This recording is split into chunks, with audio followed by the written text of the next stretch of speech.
Kontraksi ekonomi terbukti sudah 4 kuartal minus. Maka efek bulan Juli lockdown PPKM Jawa Bali di mana 70% peredaran uang nasional ada di sana untuk menahan laju pemaparan dibatasi gerakannya. Hal ini secara ekonomi pasti akan berpengaruh besar ke arah negatif lagi. Kita semua tahu strategi ekonomi tidak tumbuh baik selama ini. Pandemi gelombang pertama membuat minus 4 kuartal. Lalu pandemi gelombang kedua sedang kita bersama perangi saat ini. Entah apa yang terjadi dalam 2 kuartal ekonomi ke depan sisa tahun 2021 ini. Namun pemerintah tetap optimis bisa membuat ekonomi naik. Bahkan kalau tidak percaya akan dipanggil Pak Luhut. Sehubungan dengan yang tidak percaya akan mendapatkan penjelasan Pak Luhut, maka saya mengacungkan tangan tinggi-tinggi dan berkata dengan keras, Saya Pak, yuk ngobrol Pak, bagaimana strateginya dan akan lakukan apa Pak agar ekonomi tumbuh. Kalau ternyata jawabannya dengan investor asing masuk, itu bukan jawaban yang bikin kami semangat Pak, yang lain dong. Kalau dengan pinjaman hutang, itu juga bukan sesuatu yang baru. 7 tahun ini hutang naik jadi 6.500 triliun dari 2.700 triliun sisa Pak SBY. Itu juga bukan sesuatu yang wah, malah sesuatu yang loh. Jadi kalau ada yang tidak percaya mau dengar langsung dari Pak Luhut, terang saya menjadi orang nomor 1 ingin penjelasan. Saya Pak, kami berharap strategi baru yang dipakainya, bukan yang kemarin-kemarin yang terbukti membuat 4 kuartal minus, juga bukan yang membuat import bertambah naik, juga bukan membuat tenaga kerja asing bertambah banyak di Indonesia. Yang baru Pak, yang segar, ada Pak. Juga bukan seperti selama 7 tahun ini telah berjalan memainkan kekuatan politik. Pernah membelah Golkar jadi 2 di awal dulu, membelah PKS jadi 2, membelah Demokrat jadi 2, membelah P3,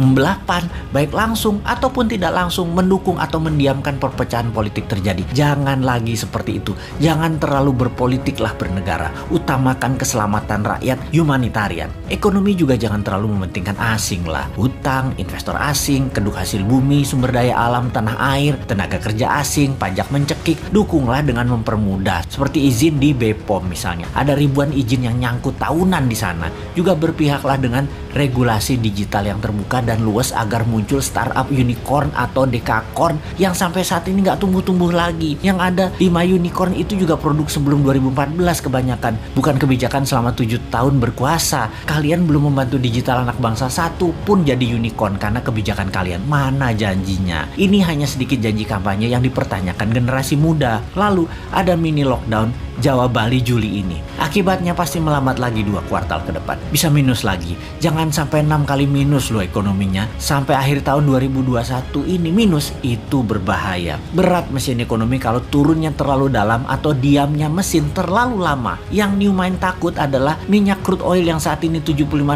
per barel, akhir tahun ini mendekati $100 per barel. Mati kita. Sudah dolar kurang jumlahnya di tanah air, dagang pakai yuan, sementara Amerika dan dunia Arab tetap petrodolar, beri petrol ya pakai dolar. Lah, kalau rupiah jadi 17.000 terhadap dolar karena perlu dolar dan dolar langka, nggak ada dolar masuk karena yuan yang masuk. Beli minyak 800.000 barel per hari pakai apa bayarnya? Apa mau Saudi dibayar pakai yuan? Ya enggak lah, yuan belum multi currency, baru 1,7% transaksi dunia yang pakai yuan. Cukup nekat sih analisa meyuankan transaksi dan tergantung satu negara Tiongkok mitra dagangnya, padahal Tiongkok bukan penyedia semua macam-macam kebutuhan, terutama kebutuhan energi. Cina nggak punya energi, Cina aja import. Berat nih kalau crude oil mendekati $100 per barelnya di akhir tahun 2021 ini. Di sisi lain, COVID mudah-mudahan melandai sejak akhir Juli ini. Semangat vaksin kita dukung kok bos.